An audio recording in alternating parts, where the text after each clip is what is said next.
What's up, everybody? It's Soren Baker here on Unique Access Entertainment. As always, please hit that subscribe button. As y'all know, it's right down there and it's free. That enables us to keep coming to you guys as often as possible with as many videos as possible. So please hit that subscribe button, like our content, share it, talk about it, be about it, each one, teach one. And we appreciate your guys' support in getting us to the level we're at now. And we look forward to keep growing and becoming a bigger and better channel for y'all. So today, what we're going to do is I'm going to talk about the April 2021 month in review. A few of the things that I thought were really noteworthy that took place in April 2021. And unfortunately, we're going to start with a lot of the losses that we suffered this month, man. It's been a very rough month for rap because we lost, starting on April 9th, we lost DMX.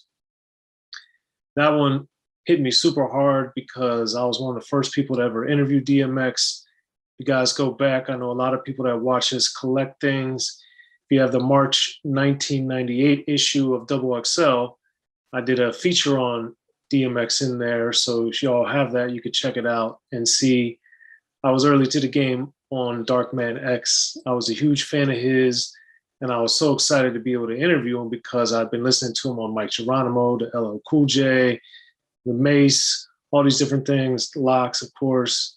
He had all these great collaborations and guest appearances, and I was just so excited to be able to interview him. And I was just getting in the game on the bigger scale, starting to do some of these big articles and more of them on a regular basis. And to be able to interview DMX was very, very exciting. So Irv Gotti, I spoke to him and he hooked it up, and then talked to DMX, and then, he blew up. I told the people at the LA Times, I thought he was going to be great. And then in April of 99, after putting out It's Dark and Hell is Hot and My Flesh, Blood on My Blood in 98, in April, they had hit the Hard Knock Life tour in Anaheim, California. And on April 17th, the review that I wrote for the concert appeared in April 19th edition of the LA Times. And the thing that blew me away every time I would see DMX in concert, and the Anaheim Pond is where it was, where the Anaheim Ducks play. And it was just amazing to hear somewhere around 20,000 people just barking. And that was because of DMX. And that's one of the great memories I have of seeing him in person, because here's a dude that's getting grown men and women to bark like a dog. And that just always struck me, that he had that much power, that much control, that much presence, that he was able to do that. And then because I was a fan, because I was able to tell the LA Times about him, in November of 99, I went to interview him. UPN, the TV channel at the time, had a show called Motown Live. DMX was performing there. I went to interview him. I'll never forget, I was wearing a Mobb Deep Murder Music shirt. That was my favorite album in 99. And I had these orange pants on, man. I'll never forget, because DMX loved my orange pants. As soon as I got in there to meet with them, yo, dog, where'd you get them orange pants? And, I kind of didn't think much of it, but he kept looking at them. He asked me about it toward the end of the interview, and they were a gift. So I didn't really know where they came from. And I could tell he was at least a little bit disappointed in that. So that was a great memory that I'll always have and I'll never forget, because he was so passionate and so powerful, whether talking about pants, whether talking about spirituality, whether talking about dogs, whether talking about his love of music, his love of being an artist, his love of performing. DMX was just so passionate. And I saw him a few times over the years. The last time I saw him was several years ago out here in LA, and we just chopped it up for a minute. But, it was just hit me kind of hard because I got to know him a little bit over the years. I'd seen him a few times. I met with him. I wrote about him extensively multiple times. And it was just like, I know he had clearly battled with a lot of demons. And it was hard to hear, because this is a guy that I had seen before he was famous. I got to interview him as he was rising. And then in 99, when I got to interview him, that was like when he was about to be as big as he's ever been. He, of course, had huge success in the movies and selling, 5 million records at a time sometimes. And then there was X. He was just a huge artist, a huge personality. And we've seen Swizz Beatz and others give a lot of great testimonials that his passion and his purpose was what made DMX so powerful. And, that passion led to him liking my orange pants. That passion led to him making all this incredible music. And again, if you have that double XL from March 98, check it out. You'll see one of my early articles on DMX. And the last great memory I have, like I'm sure most of you, was seeing DMX on the Verses with Snoop in July. And that was just great to see because Snoop and DMX really supported, embraced, and encouraged one another during the Verses. It wasn't about the competition, it was about celebration. And that's what I love about Verses, is getting to see these icons that we know and love, some people from afar, some people personally, but we get to see these other glimpses into their life, into their world. And it's pretty incredible, man. And it's just disappointing that DMX isn't with us anymore. He was only 50 when he passed, and he leaves a incredible legacy, both in music and in film. If you haven't seen Nobody Die Alone, you should definitely see that one. That's a great film. Or Never Die Alone, excuse me. That's a great one and highly recommended. So I would, to me, that's his best film performance, and he has a lot of intensity. My friend Bill Duke had, worked with him professionally and only had good things to say about him, both he directed him, and he also appeared in Exit Wounds with him, and he directed the Angel short film. So Bill, shout out to Bill Duke, my friend, and this is crazy. And that was on April 9th. And then basically only about 8 days later, Black Rob passed away on April 17th. And that one was disappointing. I didn't know Black Rob. I never met him. I reviewed his Life Story album in the LA Times when it came out in March 2000, but I didn't know Black Rob. I never met him, even though I liked his music. The thing that struck me the most is that we are in America, allegedly this huge, powerful, positive nation in so many ways, but then the well-documented things that we saw at the end of Black Rob's life, with his being homeless, his having all his medical issues, many of which I knew from following him the last several years. I knew his health was deteriorating rapidly, and that he didn't have any money, and that he was really suffering.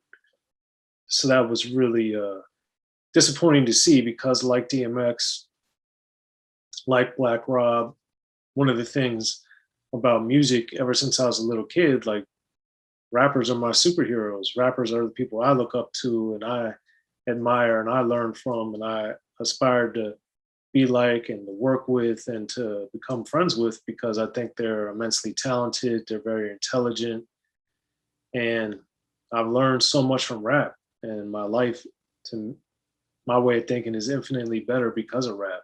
And to see someone like Black Rob, who with Whoa had one of the biggest songs of the year 2000 in rap, it was just so disappointing to see how his last days ended up being. And he, succumbed to a lot of different forces, it seemed.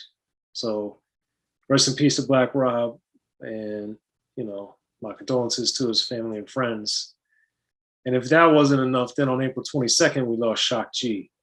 And you guys might have watched my video on that when it happened, remembering Shock G on Unique Access Entertainment, because the first concert I ever went to was Digital Underground.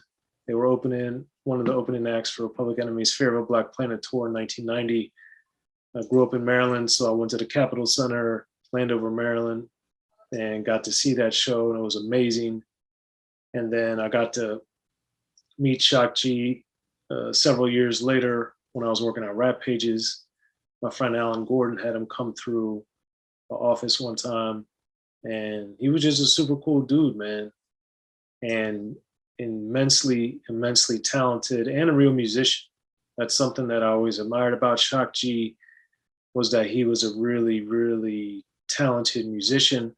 He had all these different alter egos, MC Blowfish, Humpty Hump, of course, on and on and on and on. And then over the years, getting to know Money B, getting to know Young Hump, and just seeing the power of the Digital Underground legacy with Tupac, with Saphir, with all the times they've been sampled, all these hits that just keep on living, man. It was just very sad, because as a kid, to go see Digital Underground at my first concert and to know that now I'll never be able to see him again is disappointing, because, we're losing part of our childhood, man, and it's just hard to take, because this is stuff that's meant so much to me since I was 10 years old when I fell in love with rap until today. So that was terrible, to have the DMX, the Black Rob, and the Shock G back to back to back, all in April. On a much brighter note, I was finally able to see in April 2021 the movie City of Lies. Now, for those of you who might be familiar, it was supposed to come out in 2018. It's based on the book Labyrinth by Randall Sullivan about the murders of Biggie and Tupac, but the film in particular focuses on the murder of Notorious B.I.G. and Russell Poole, the LAPD detective who was for a long time leading the charge on that case. And City of Lies, man, Brad Furman directed it. It's an amazing piece of work. I've been trying to see it since 2018. I was finally able to see it, and now I see it's available on streaming on demand.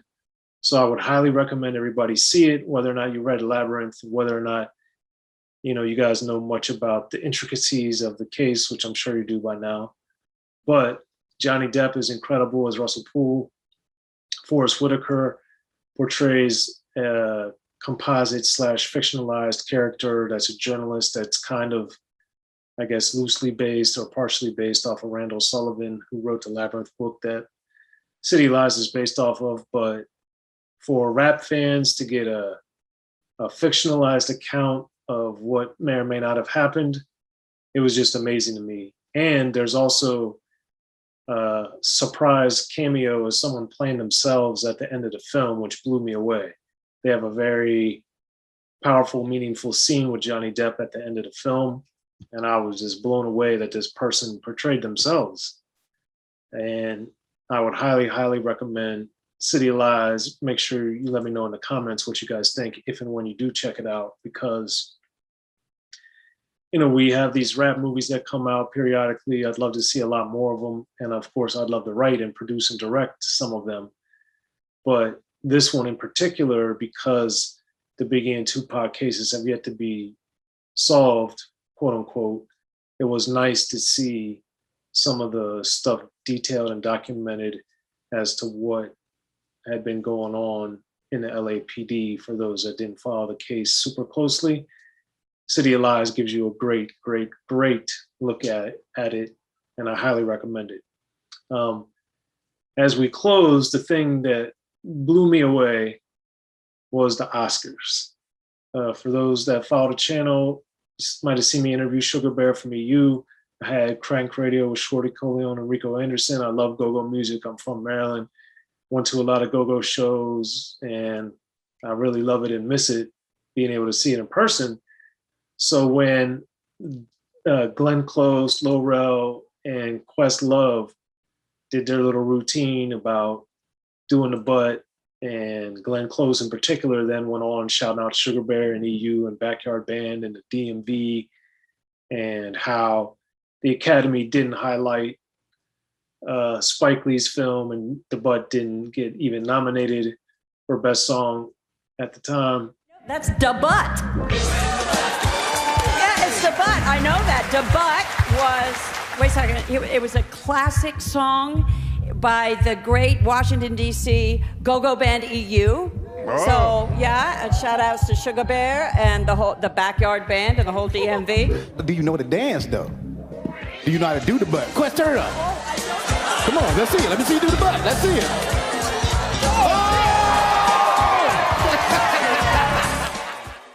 I just couldn't believe it. And I really couldn't believe it when Little Rel egged Glenn Close on to then do the butt. Yeah, that just shocked me. Because, you know, here's a lady that was just seemingly having fun and running with it, man. And that was great to see as somebody that loves go-go and somebody who had no expectation whatsoever that anything like that would ever happen. And I just interviewed Sugar Bear a week or two before, which made it even more surreal. So it was great that after seeing these tragedies with DMX, with Black Rob and Shock G, to be able to have something much more positive in the realm of April that I was able to experience and really enjoy. First with City of Lies, and then with EU at the Oscars, which is still, every time I think about it, I just smile. So yeah, that's the April 21 wrap up for Unique Access Entertainment. I'm Soren Baker. Be sure to hit that subscribe button. As always, like our content, share it, talk about it, be about it. Really appreciate your guys' support. We're going to keep coming to you guys as often as possible. Thank you for tuning in and look forward to seeing you again soon. Appreciate it. Be sure to check out the History of Gangster Rap by Soren Baker. He's official. History of Gangster Rap features exclusive interviews with Ice-T, Snoop Dogg, MC Ren, the D.O.C, and dozens of others. The History of Gangster Rap, a definitive look at how Los Angeles changed rap forever. In Los Angeles, the streets definitely set the tone of the hip-hop music. At 19, I got a $50,000 car. My whole angle always was, I'll be street, but I will always tell you the horrors that go along with this life. There will be penalties and casualties for just wearing the wrong color in somebody's neighborhood. And once gangster rap made it from the streets to the TV, the genre exploded. With Fab 5 on Yo MTV Raps with NWA. Yo MTV, it just catapulted us from being local heroes to national gangbang rappers. The History of Gangster Rap discusses it all from 1980 up till today. There's always gonna be shit happening in the streets. You know what I mean? So it's always gonna be something to talk about. The History of Gangster Rap in stores now.